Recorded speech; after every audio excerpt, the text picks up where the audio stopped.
This is going to look weird. Y'all don't judge us. We're doing this out. Hey, we're at a kava place. So we just have to go back and forth when we're talking. It's our church. And I'm not going to hold it for you if you want to have a long diatribe. So we made a commitment that if we're not going to do our show, at least, well, there's 2 Sundays we're not going to be able to do our show. So we're going to have to do our show like pretty much every other Sunday. One of those Sundays that we're going to miss, we're going to upload a video of us talking about a topic. So there's some kind of thing there. It's going to be short, just like we're doing right now, very low key. But we wanted to talk about a couple of things because tonight it's gorgeous. Wish you could see it, but tonight and tomorrow is the full moon. This is the harvest moon. So we want to talk about that. What do you want to talk about? What are you laughing about? Because I thought you pulled that away from me when I was getting ready to talk. I want to talk about education and esoteric and magical schools and what does everybody think of them? Because I feel like we're all so disconnected, not by our choice, but by the fake world or what people have made to be of importance, that we're not living like people once did many years ago. So I want to talk about that and learning in schools. Yeah, we're definitely disconnected, and it is by choice. Even though everything is set up the way that it is, yeah, we're disconnected. I have find it very kind of cool lately, though, that I have been remembering and really staying focused on the turn of the wheel and on the moons, the full moon and the new moon. It's been very cool. So that's kind of exciting. I haven't missed it. It's been natural for me just to think, oh, I know the full moon's coming. So I kind of want to talk about that first. Yeah. I don't think we need to talk about like what we're reading and stuff. We'll cut that. We'll do this. I mean, we're just going to make it up as we go, just so that there's some kind of content for you guys to listen to on Sunday morning. So the full moon today, September 6th, 7th. Really, I think it's technically tomorrow. This is the harvest moon, and it's the harvest moon because, well, we're coming up on one of the main harvest festivals, which is Mabon, the autumn equinox. This is the time where things start to cool off and those final harvests have to be done, because if not, we don't have enough food to make it through the winter. Now, we know on the other side of the world, right, it is opposite there. So they're going into springtime. So they're going into the spring equinox. And because the world is so small now, meaning everything is so connected, we don't have to worry about our food coming, and harvesting at different times, because we can do it different ways. We can harvest from the southern hemisphere or from another part or from a greenhouse. So that disconnects us a little bit with nature, because, well, we're not needing to have that cycle. But it is modern times. I get it that, I'm not gonna go out and start working the fields to get back into this cycle. So instead, what we do is we show reverence for, or we look at and we think about and we consider, and maybe we celebrate in a similar way that you would if we were still in the agricultural kind of society, and that helps us to reconnect to nature. So with the harvest moon, I'm thinking of things like how bountiful things are, how plentiful it is, how much we have, just how really blessed we are with so many things to take in, and to have sustenance, and to be sustained without a lot of work on our behalf. What do you think about the harvest moon? What does it tell you to do? Well, lightning keeps happening. That's funny. We had discussed few minutes ago before we turned on the camera. What is the recorded it, because he'll say it never happened. What is the harvest moon? Oh, I'll say, what does the harvest moon mean to me? Well, to me, as the days are starting to get shorter, as you brought up and made a point of, that it's providing more light so that people can complete their harvest, even with the shortening days. And what I commented was yes, and probably the moon. What is this aggressive cadence? Harvest, and I said the moon. And what I said, I know, I just want to be clear in who said what, because you made a comment that I would deny it. And what I commented was that, yes, And the moon is telling people, giving them a sign that they need to hurry up and get it done, It's not speaking. meaning that the days were shorter. And we went on a really weird discussion. That's because you aren't taking your meds properly. But that's what the harvest moon means to me. It is telling people, go ahead and get this done. And that's what hung it up, because I said telling. It is a sign. It's an indication. Is that better? An indication for And I people. was very, very, very, very clear that this was just my thing, that it made it weird to me the way you said it. Did I not? I was like, it's not you, it's me. It's just weird. I don't understand. And I was just being polite, and all you do is laugh at me. I wasn't laughing. That's not the first time you've I'm laughed off my meds. inappropriately at me. It's not my fault. But yeah, the harvest moon, I'm imbalanced. I think, is neat, because when you are, I don't know, what's the word I'm looking for? Like, honoring the time of year that it is. It's this bright full moon and light that allows people to spend more time outside and do things outside when you wouldn't otherwise be able to see. So that's kind of why the harvest moon, and it's full. The harvest is protuberant. It's similar to gibbousness or protuberance. It would be the same as like the Empress. Empress becoming ready to give birth, being gravid. So that's kind of the harvest moon thing. And then going into Mabon, this is my favorite time of year. My and I didn't tell you this, and I meant to the other day. I'm hyper because I think you put white in there, didn't you? No, I said green. And I need another drink. Yeah, I need one too. But one of the things we did the other day is we did a lot of work in our journals, and we're doing that more often. And one of the things that I wrote down is I need personally to figure out, in order to be more comfortable, I miss the seasons, and I am not very in tune with seeing the very minuscule changes that happen in Florida. So that's something I'm trying to work on this year, is seeing, right now it's like it's 88 degrees right now. It was 94 today. In Virginia, it might be 85 today and 55 tomorrow. In Northern Virginia, the tree, I guarantee you it's looking gold up there right now. So my work this year right now is to start mapping out the season changes down here so that I can understand and feel connected better to it. So instead of keep complaining, there's no seasons down here, I just need to start looking around saying, okay, there is seasons down here. There are seasons down here, I should say. And I got to look at them and see them. And if I can't see the fall leaves, then I can go outside and still imagine the fall leaves. I can feel the breeze change. It does get cooler. The leaves do change here. They get yellowy. They're not as green, right? So there are changes. And I just need to pay attention to that. And I think that's one of the hard things to admit, that we're in modern society. We're not going to be as connected directly. So we have to find other ways to connect. And that's one of the ways I'm going to try to find another way to connect. Well, that just made a point to me, and maybe I've been feeling so disconnected, and that's why living here. That's a big reason, and I don't like that. Yep. So we can instead. We talked about this too. Just real quick, we talked about this too the other day about decorating our altars better in our house for the seasons to allow us to feel better. Like, it's time to get the pumpkin and the fall stuff out. We're not going to see it the same way we did when we were in Virginia naturally, so we're going to make it unnaturally. We'll decorate. We'll have things that remind us of this. And the same thing for Samhain. I want to go all the way through it, go into Yule. My colors this year for Yule are blue and silver, maybe some red, but blue and silver and black. What's the reason for that? Because I know you chose that. But. Blue and silver, well, Christmas colors are generally red, green, blue, and silver. Those are the Christmas colors. And red and green, this is my problem. I have an issue with red and green together. It just reminds me of Christian Christmas, and it doesn't feel good. Yeah. So I want to do blue and silver and black. Like silver tinsel maybe with blue bells on it or blue lights. My grandmother used to do a white Christmas tree with blue lights. It was always so pretty. And maybe we can do a black one with silver tinsel and blue lights or something like that. But point being, we have to work a little bit harder, I think, and down here in Florida, especially South Florida, to get in the season instead of just rolling through like it's summer, not quite summer, not quite summer. You know what I mean? We need to create our seasons right now.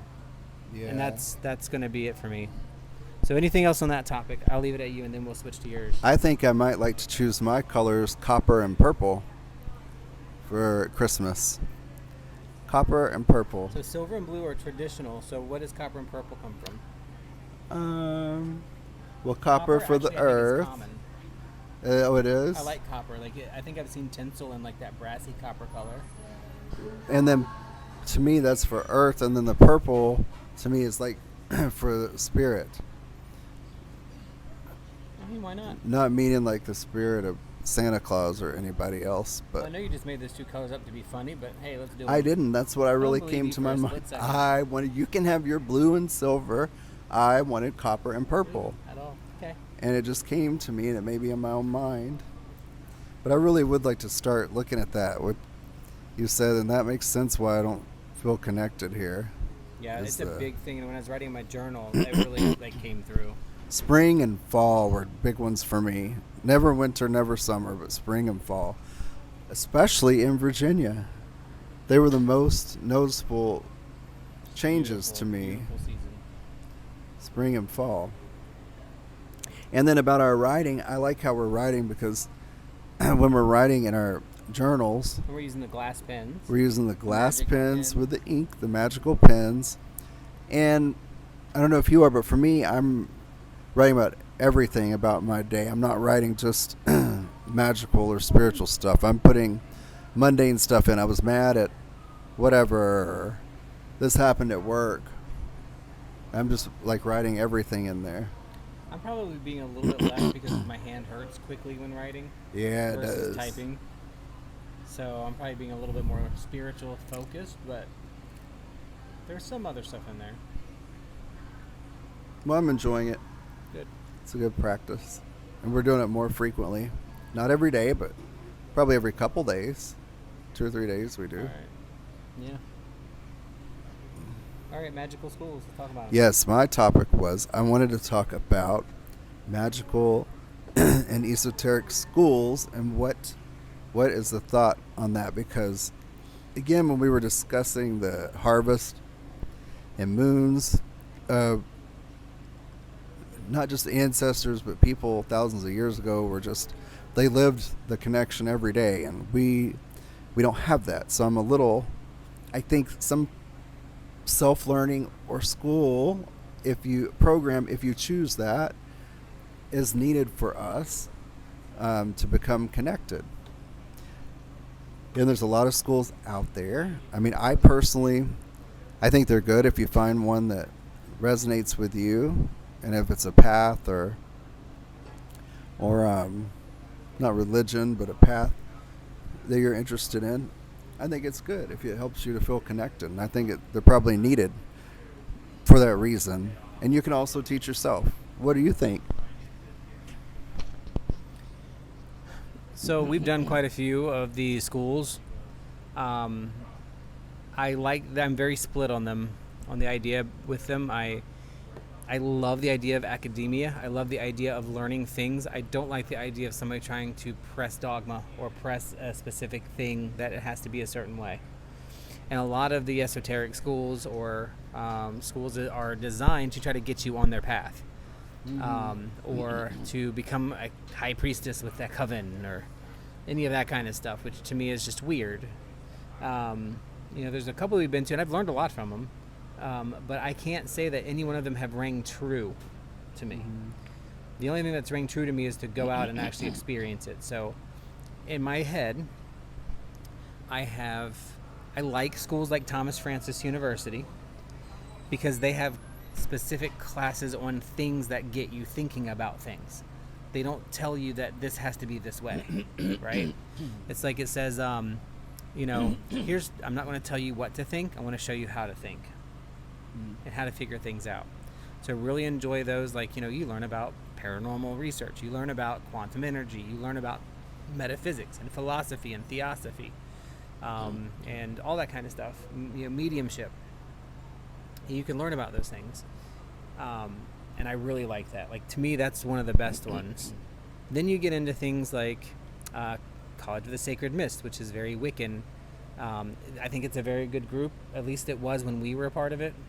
I really enjoyed it, but they wanted you to follow their plan, and their plan was this is how it happened.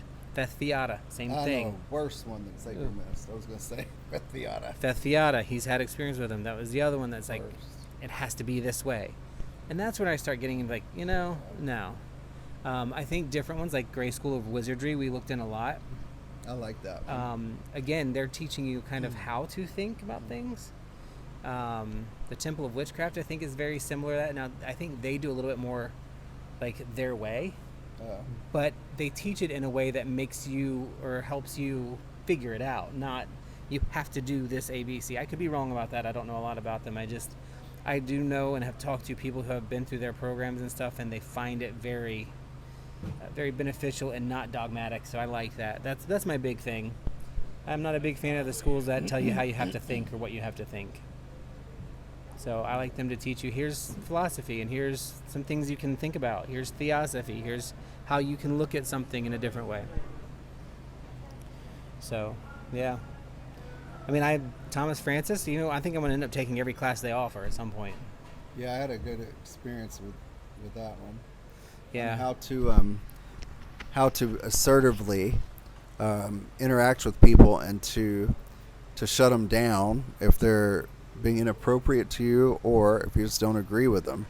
Yeah. It's like, don't waste your time. I used to be one of these people that was like, I don't like causing waves. I don't like confrontation. And then that school, Thomas Francis has taught how to be assertive and not rude or aggressive or passive. And just if somebody does something you don't like, hey, Brian, I don't like when you cut me off like that. It makes me feel like I'm not being heard. Can we agree that we'll try not to do that anymore? Maybe not that direct, but some form of that. So that's pretty good. I learned a lot of life skills there too. Well, the only other thing that I think about schools is like you have to know what you're getting into. I think for it to be effective for you. Like I'd hate for a beginner to become part of a school just to be indoctrinated on that one way and not have the opportunity to learn something very different, so they can help figure them out. Thankfully, Sacred Mist was they just had very good instructors. Mm-hmm. So it never felt very indoctrinating, but it was to a degree. Like they wanted you to be in their pathway. Yeah. Like it was very Celtic driven, very specific, and there's nothing wrong with that. I just think that should come after you've had a little bit of experience to figure out what it is you're trying to do, right? Because that gets weird. But. Yeah. So what do you guys think about schools? Type of tool. Yeah. Type some comments. We'll look for the comments, in conversations in Discord, what have you. But what do you think about schools? Are they a good thing, a bad thing? What's been your experience? Are you interested? I think we thought about, for the OPP, we're going to make a list of schools that we've either engaged with or talked to that we've enjoyed and kind of what they do, so people can kind of access and figure that stuff out. So, anything else on that topic? Just most people that I've had dealings with don't really, I don't think, follow just one path. It seems like more people now are with the eclectic type thing where they pull things from all kind of different paths and things. Like just the other day, last Sunday, we went to, the week before last Sunday. Last Sunday, was it? We went to I don't know, where are you talking about? Twisted Sunday School. It was last Sunday or Sunday before last, yeah. It was a big group of people, and they all kind of had, a theme or a thing they study or believe, but it kind of seemed like everybody was pulling from different things, which I think is the norm now. They were. That's the difference between being religious and spiritual. And they said that, I'm spiritual, I'm finding my own way to figure stuff out. And that, to me, that's the human condition. We're all trying to just figure it out. Having something that indoctrinates you to what it has to be, that's where you screw up. To me. That's the worst. That's I hate to say it, but that's Christianity. Yeah. Christianity can be something so amazing if you just feel it and let it come to you and work through it. I think it would be an amazing religion, but it's so brimstone and fire and just doesn't work for me. It's unattainable to do the expectations. Love is a battlefield. Yeah. Well, please send us some comments about what you guys think about the schools and the harvest and anything else you want to hear or talk about. Yeah, Rook keeps giving it back to me because he doesn't know how to end the video. So this is the first time we're going to do this. I think we're going to keep this up. Not anytime. I should back that up. There's, 2 Sundays every month that we're not going to be able to do a show. One of them we're going to promise a video so that we can not be too long between them. And they'll look something like this. Maybe we'll do it from our house. Maybe we'll do it from somewhere else. Who knows? But we'll do it, and we'll upload it for you guys so that you have something to read, something to look at, and we'll go from there. So let us know what you think, and if you think it's cool, tell us. Ooh, mosquitoes. If you think it's terrible, tell us. If you have any ideas or topics you want us to do, tell us. So with that, thank you very much. Have a great day. Thank you very much. Have a great day. Have a great weekend. Have a happy Sunday.